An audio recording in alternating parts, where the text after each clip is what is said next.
everybody. So we're going to California. We're making 2 stops.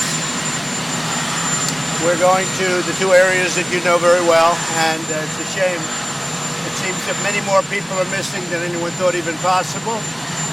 And I want to be with the firefighters and the FEMA and first responders. We'll be spending a lot of time. We'll be coming back here, probably landing at 4 o'clock in the morning or something like that. But we want to spend a lot of time. We want to discuss many things. I'm meeting with the governor and the new governor and governor-elect. So we have a lot of things to talk about. We will be talking about forest management. I've been saying that for a long time, and this could have been a lot different situation, but the one thing is that everybody now knows that this is what we have to be doing, and there's no question about it. It should have been done many years ago, but I think everybody's on the right side. It's a big issue. It's a big issue. Very expensive issue, but very, very inexpensive when you compare it to even one of these horrible fires. And we'll save a lot of lives in addition to a lot of money. So we'll be out there talking to the governors, talking to the first responders and FEMA. They have been incredible. The firefighters have been unbelievably brave. Some of the stories I've read last night, unbelievably brave. Mr. President, what is your ratio? Will the consequences Well, we haven't been briefed yet. The CIA is going to be speaking to me today. We have not been briefed yet. As of this moment, we were told that he did not play a role. We're going to have to find out what they have to say. Say it? Have you submitted your answers to the special counsel? No, we do that next week. They're all done. Yeah. Well, we're taking a look at it. You know, we also have a great ally in Saudi Arabia. They give us a lot of jobs. They give us a lot of business, a lot of economic development.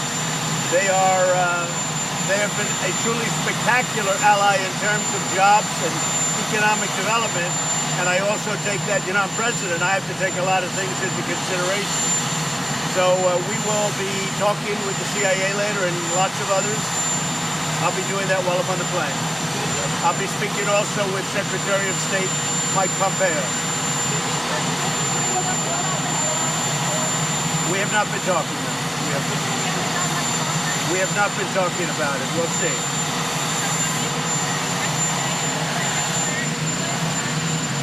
No, it's not under consideration.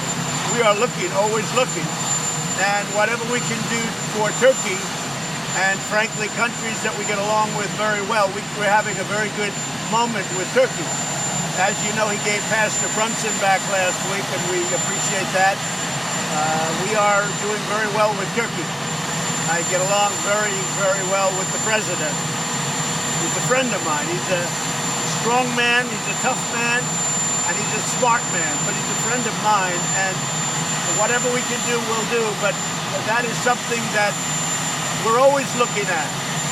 But at this point, no. What? We haven't even talked about it. Yeah, we have a tremendous military force on the border, on the southern border. We have large numbers of people trying to get into our country. I must say the reason it's increased so much is because we're doing so well as opposed to the rest of the world.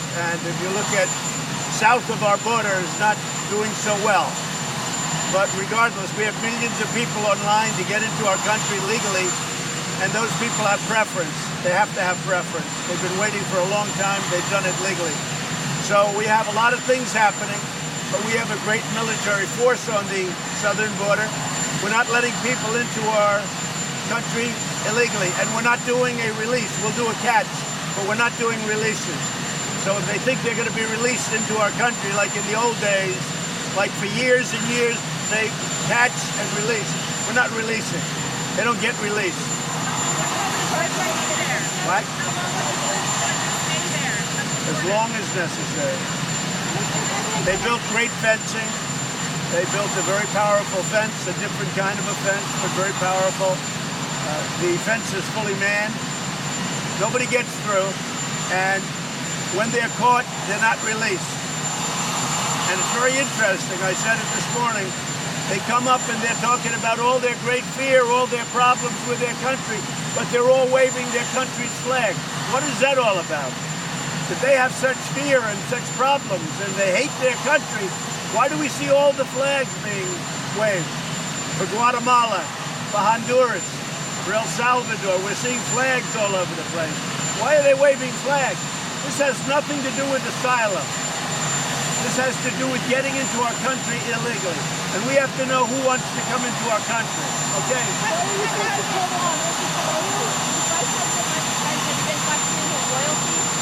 No, I don't question his loyalty at all. He is 100% loyal. It was a phony story. I doubt they had any sources. A typical New York Times phony story. Mike Pence is 100%. Not even a doubt about it in my mind. He's been a trooper. He's been with me from as soon as I won the primary. I mean, he was the one I chose, and I could not be happier. And I don't question his loyalty at all. He's already been tested in many ways. Mike Pence is a terrific person. That was a phony story written by the New York Times, who, by the way, never called me for a comment. How do you do a story like that? See, it's fake news, and that's what breaks up a country. Fake news. How do you do a story like that and you don't call the principal? I would give them a quote. I would say it's not true, and that's the end of their story. But they don't do that. They write, and then they make up sources. They may speak to one person, but they make up phony sources. They make it like you write a novel. Have you ever written a novel? That's the way a lot of the news stories are written. That's why I call it fake news. It's fake, and it's a very bad thing for our country. It's very dangerous. Mike Pence is 100%. They should retract that story. But you can't do that story without calling me for a quote. Or you could call Sarah Huckabee and say, could I get a quote? And here she is. Could I get a quote from the president? I would be happy to give a quote. I would be happy. And you know what the quote would be? Mike Pence is 100%. Now you can't do your story. So that's why they don't like calling me for a quote. So why are you disappointed with Nancy Pelosi? I would help Nancy Pelosi if she needs some votes. She may need some votes. I will perform a wonderful service for her. I like her. Can you believe it? I like Nancy Pelosi. I mean, she's tough and she's smart, but she deserves to be Speaker. And now they're playing games with her, just like they'll be playing with me. It's called presidential harassment. The president of your country is doing a great job, but he's being harassed. It's presidential harassment. Well, in a way, her own party's harassing her. There's nobody else should be Speaker. Now, that doesn't mean for 100 years, but certainly they should start off with Nancy Pelosi as Speaker. And I already have a lot of votes. If she needs any votes, if she asks me, I will give her the votes to put her over the top. Well, I saw Tom Reed as an example. He's a fine man, a congressman. I would call him a moderate.